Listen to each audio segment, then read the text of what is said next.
Friends, ये जो आप घी देख रहे हैं सिर्फ 3 दिन की मलाई से इतना सारा घी बनकर तैयार हुआ है। तो आइए इसे बनाना सीख लेते हैं।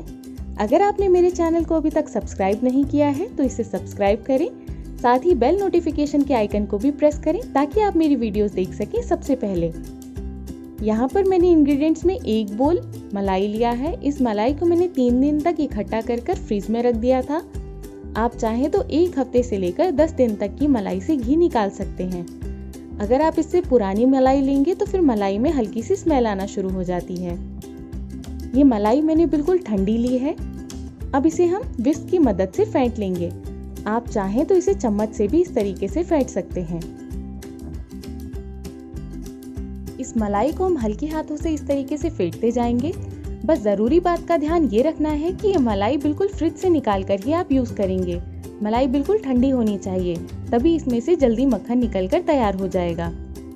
इस तरीके से इसे फेंटते रहेंगे। अब 2 से 3 मिनट हो चुके हैं।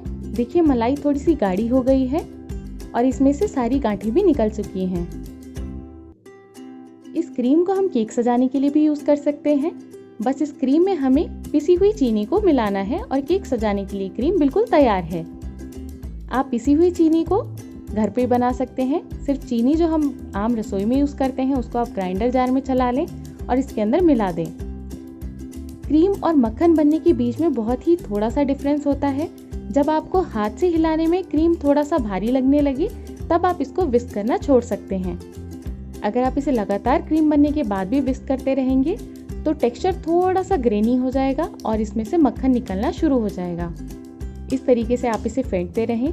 फ्रेंड, जब भी हम मलाई से घी बनाते हैं तो जो बीच में स्टेजेस आती हैं तो मलाई से हम बहुत सारी चीज़ों को यूज़ कर सकते हैं।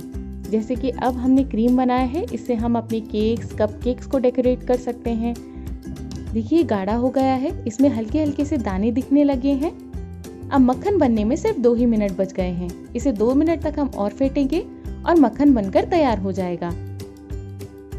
इसे इसी तरीके से लगातार चलाते रहें। देखिए विस्क पे चिपक चुका है। अब हिलाने में हल्का सा भारीपन आ जाएगा।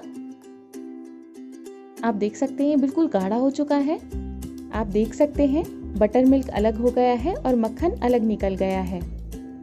अब मैं हाथ की मदद से इसे निचोड़कर बाहर निकाल लूंगी और बटर मिल्क को इसी बोल में रहने दूंगी।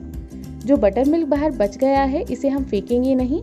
इसको आप मसाला और ठंडा पानी ऐड करके बटर मसाला छाछ बना सकते हैं या फिर इसे कढ़ी बनाने में भी यूज़ कर सकते हैं। बहुत ही स्वादिष्ट कढ़ी बनकर तैयार होती है। अब मैंने मक्खन को एक बोल में निकाल लिया है। अगर आपको मक्खन पसंद है तो आप इस तरीके से मक्खन को इसी समय पर खा सकते हैं।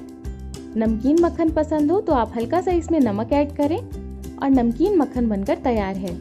पर मैं यहाँ पर बटर से आपको घी बनाकर दिखा रही हूँ, तो मैंने एक पैन में इस मक्खन को ऐड कर दिया है और इसे लो से मीडियम फ्लेम पर हम इस तरीके से पका लेंगे। इसे हम बीच बीच में चलाते रहेंगे, नहीं तो मक्खन नीचे लग जाएगा। इसे अच्छे से मेल्ट होने देंगे। फ्रेंड्स, जब इस मक्खन में से घी बनकर तैयार हो जाएगा तो इसमें से भी मावा निकलेगा। घी और मावा हम अलग अलग तरीके से यूज़ कर सकते हैं। देखिए इसमें से बबल्स आना स्टार्ट हो गए हैं। इसे पकाते हुए मुझे 2 मिनट हो गए हैं। अब इसे 1 मिनट तक और पकाया है मैंने। घी अलग हो गया है और मावा अलग हो गया है। इसे हल्का सा ब्राउन होने देंगे। जब ये ट्रांसपेरेंट बबल्स आने लगे तो समझ लीजिए कि घी बनकर तैयार है। इसे हल्के हाथों से चलाते रहें, नहीं तो मावा नीचे लग जाएगा। अब ये बबल्स आ गए हैं। मैं गैस की फ्लेम को बंद कर रही हूँ।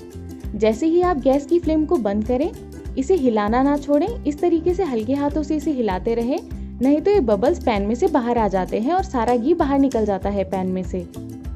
तो इस तरीके से इसे चलाते रहें। अब इसे ठंडा होने के लिए छोड़ देंगे। लगभग 2 से 3 मिनट तक ही ठंडा हो जाएगा। फ्रेंड्स, घी ठंडा हो चुका है। अब हम इसे स्ट्रेनर की मदद से छान लेंगे और जो मावा बच जाएगा उसे आप पैन में ही रहने दें। इसमें थोड़ा सा आटा मिलाएं। इसे 2 से 3 मिनट के लिए भूनें। पिसी हुई चीनी मिलाकर इससे आप बहुत ही स्वादिष्ट मिठाई बना सकते हैं। आप चाहें तो इसमें ड्राई फ्रूट्स भी ऐड कर सकते हैं।